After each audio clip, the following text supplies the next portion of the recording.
నమస్తే రమగారు. నమస్తే జయ. రమగారు, శుక్రవారం అండ్ మంగళవారం ఈ 2 రోజులు కూడా కొన్ని పనులు చెయ్యకూడదు అని చెప్తూ ఉంటారు. సహజంగా ఇంట్లో పెద్దవాళ్ళు ఎవరున్నా కూడా చేయకూడని పనులు చేస్తుంటే ఈ రోజు ఎందుకు చేస్తున్నావు అంటారు. అసలు చేయకూడని పనులేంటి, దాని వెనుకాల ఉన్న అంతరార్థాలు అవి ఖచ్చితంగా మనకు తెలియదు జయ. ఇవేంటంటే ప్రాంతాల వారీగా ఇలా చెప్పుకుంటూ ఉంటాం. కొన్ని చోట్ల మంగళవారాలు ఏ పని మొదలు పెట్టకూడదు అంటారు. మంగళవారం భౌమవారం అని, ఆయన ఏదో కోపిష్టివాడని వాళ్ళ మొదలెడితే పనులు ఏదో చెప్తారు. మంగళవారాన్ని జయవారం అనే లెక్క కూడా ఉంటుంది. మేము మంగళవారం జయవారం అనుకుంటాం. నాకు అసలు మంగళవారం సెంటిమెంట్ ఏం ఉండదు. మంగళవారం పనులు మొదలు పెట్టుకుంటాను. మా నాయన మనేవారు మంగళవారం అంటే జయవారం పనికి వస్తుందని. కొందరికి సిద్ధాంతం ఉండదు, కొందరికి సిద్ధాంతం ఉంటుంది. కొన్ని ఊళ్ళలో గురువారం కూడా చెయ్యరు. సాధారణంగా ప్రజలు చెయ్యకూడదు అనుకునే పనులు చెప్తాం. శుక్రవారం పెట్టుకుందాం. మొదట శుక్రవారం నాడు బూజులు దులుపకూడదు. పూజా మందిరాలు అవి శుభ్రం చేసి మన ఇంట్లో ఉన్న చెత్తని దీన్ని బయట పంపించేసేయకూడదు. పాత సామాన్లు పాత బట్టలు ఎవరికి ఇవ్వకూడదు. తర్వాత చేతికి గాజులు అవి ఉంటే తీయకూడదు. శుక్రవారం నాడు పసుపు కుంకుమ డబ్బాలు ఖాళీ చేయటం కానీ కింద పడిపోవటం కానీ అవ్వకూడదు. తర్వాత పువ్వులు అవి కూడా పారేయకూడదు. ఇప్పుడు మన గుమ్మాలకి పువ్వులు కట్టాం, గురువారం ఏదో పండగ, శుక్రవారం నాడు తీయకూడదు. అమ్మవారిని ఏదైనా బుధ గురువారాల్లో వినాయకుడిని కానీ అమ్మవారిని కానీ ఏదైనా పూజ చేసుకున్నాము, శుక్రవారం నాడు ఆ పీఠాన్ని కదపకూడదు. తర్వాత ఏమో ఆడపిల్లలు మన ఇంట్లో ఉన్న పిల్లల్ని పుట్టింటి నుంచి అత్తారింటికి పంపకూడదు. శుక్రవారం నాడు పంపకూడదు. ఇది సాధారణంగా చెప్పే విషయం ఏంటంటే లక్ష్మీదేవి శుక్రవారాన్ని ఆశ్రయించుకుని ఉంటుంది. శుక్రవారం లక్ష్మీప్రదమైన రోజు, అందుకని ఆ రోజు తలంటి కూడా పోసుకోకూడదు అంటారు. శుక్రవారం తలస్నానం చేయరు చాలామంది. మనకు మామూలుగా తలస్నానం అంటే బుధ శనివారాలే నియమం. శుక్రవారం నాడు పొద్దున్నే నెత్తికి నూనె రాసుకుని ఆ నూనె వదిలించుకోవటము చేస్తే లక్ష్మీదేవి వదిలి వెళ్ళిపోతుందని భావిస్తారు. లక్ష్మీదేవికి శిరోభారం వస్తుందట. మొన్న ఎవరో చెప్పారు గురువారం నాడు కూడా వాళ్ళ ప్రాంతంలో గురువారం తలస్నానం చేస్తే లక్ష్మీదేవికి తలనొప్పి వస్తుంది. ఇప్పుడు లక్ష్మి అంటే ఒక మాతృస్వరూపం, ఒక అమ్మవారు, ఒక దైవ స్వరూపం. ఆమెకి తలనొప్పి ఎందుకు వస్తుంది నేను తలంటి పోసుకుంటే అని అనిపిస్తుంటుంది కదా. ఈ లక్ష్మి అంటే అమ్మవారు స్వరూపంగా భావించకూడదు. లక్ష్మి అంటే అభివృద్ధి, వృద్ధి. దీన్ని పెంచాలే కానీ కడిగేసి తుడిచేసి దులిపేసి చేయకూడదు. బియ్యపు సంచులు ఖాళీ చేసేయటము లాంటివి ఈ సమయంలో ఈ రోజున చేయకూడదు. ఇవాళ చేస్తే ఈ సమస్య వస్తుంది అని.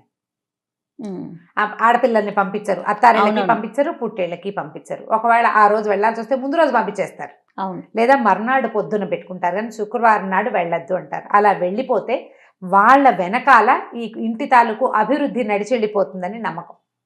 ఇది ఇవాళది నిన్నటిది కాదు, కొన్ని వందల సంవత్సరాలుగా మన ప్రాంతాల్లో నమ్ముతున్నవి. ఇలా అయ్యిందా అవలేదంటే ఎవరికి వాళ్ళ ప్రూఫ్ తీసుకోవాలి, అంతే కదా. ఇప్పుడు పోరి మనమే నేనే నమ్మను, నేనేదో బూజులు దులిపాను శుక్రవారం నాడు, మా ఇంట్లో అందరు అన్నారు, ఎవరో ఒకళ్ళిద్దరు అన్నారు, ఆ గడిది గుడ్డు నేనే నమ్మనని చెప్పాను. ఆ సాయంకాలం ఏ చెవి దుద్దో ఎక్కడో పడిపోయింది, నువ్వేం చేస్తావు? ఖచ్చితంగా నమ్ముతావు, నేను దులిపాను కాబట్టి ఇలా జరిగిందని భావించేస్తావు. లేదా ఇంకొంతమంది ఏంటంటే నువ్వు అన్నీ ఇలాగేంటో నీ వల్లే పోయిందంటారు. నా వల్ల పోలా, నువ్వు చేయటం వల్ల పోయిందంటాం. మళ్ళీ చేసేటప్పుడు ఆ కించగా ఉంటుంది లోపల మనకి.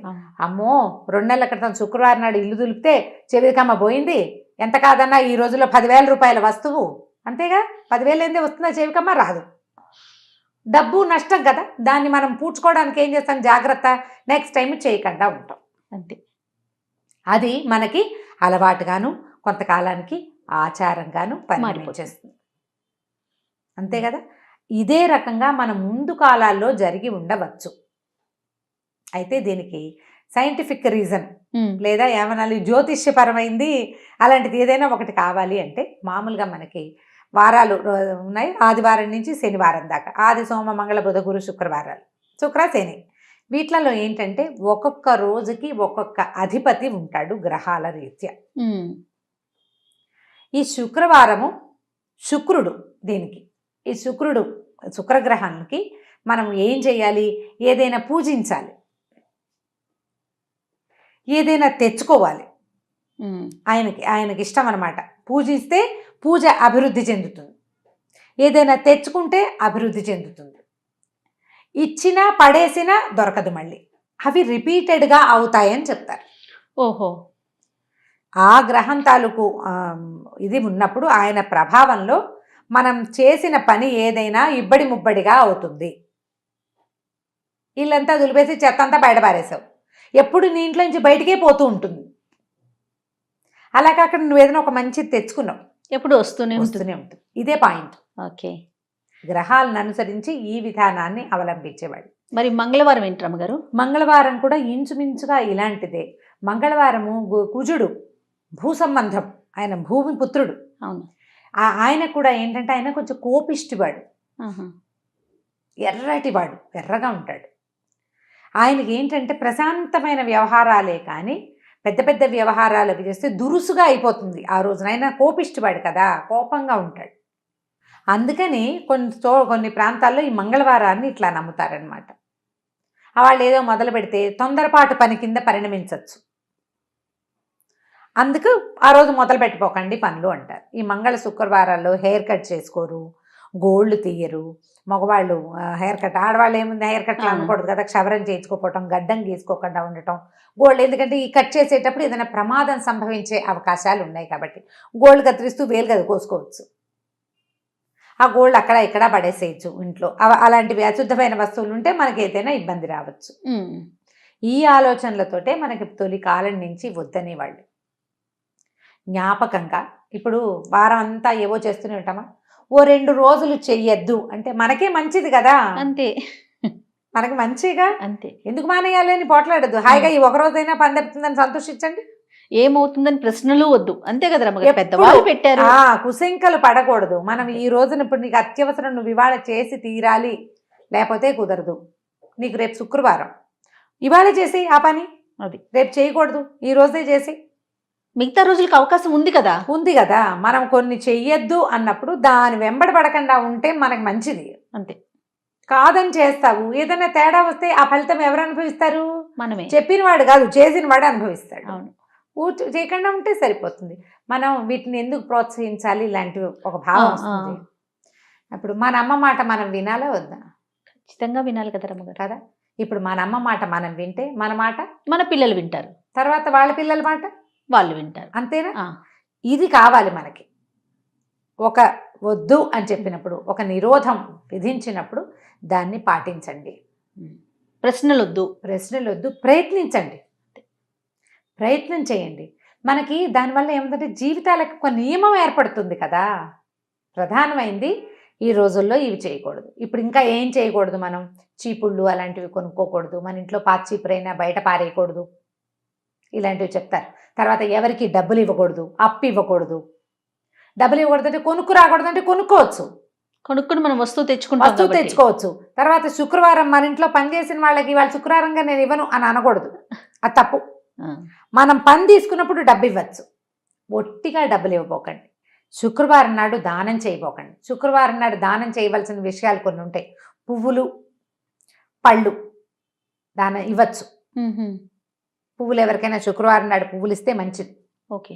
మన ఇంటికి ఒక ముత్తైదు వస్తే ఆమెకు బొట్టు పెట్టి, వాళ్ళు శుక్రవారంగా తాంబూలం ఇవ్వకూడదేమో అని అనుకోవద్దు. బొట్టు పెట్టి తాంబూలం వస్తే లక్ష్మీదేవికి బొట్టు పెట్టి తాంబూలం ఇచ్చినట్టు. ఆ రోజున మన ఇంటికి వచ్చిన అతిథి అభ్యాగతులు లక్ష్మీ అంశగా భావించాలి. వాళ్ళకి చెయ్యొచ్చు, వాళ్ళకేం తప్పులేదు. ఉచితార్థం ఇవ్వద్దు.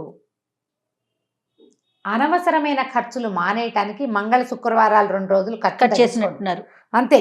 పెద్దవాళ్ళు అలా పెట్టారు అంతే. ఇప్పుడు ఒక వస్తువు అర్జెంటుగా కావాలి, ఈ పూటకి మానేస్తే ఈ ఖర్చు ఈ రోజుకి మాంతావు, రేపటికి దాని అవసరం కూడా రాకపోవచ్చు.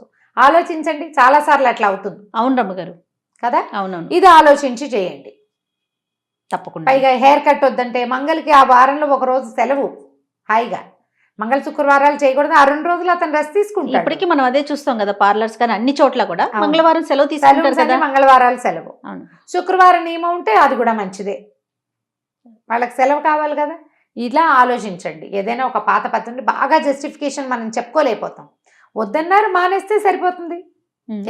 వీటిని మూఢనమ్మకాల కింద పరిగణించకూడదు అనిపిస్తుంది నాకైతే కదా రమ్మగారు. మూఢనమ్మకానికి ఏముంది, అందులో చేస్తే చెయ్యి, లేకపోతే లేదు. అది నీ పళ్ళు రాస్తే నీకే క్రాష్. ఇవన్నీ మూఢనమ్మకం, ఇలాంటివి వద్దు, అనవసరం. ఇంకా అట్లా వెళ్ళిపోవాలి అంతే మనం. రైట్ రమ్మగారు, థ్యాంక్ యూ, నమస్తే. నమస్తే చెల్లి. సుమన్ టీవీలో మీ పర్సనల్ అండ్ బిజినెస్ ప్రమోషన్స్ కోసం కింది నెంబర్కి కాంటాక్ట్ చేయండి.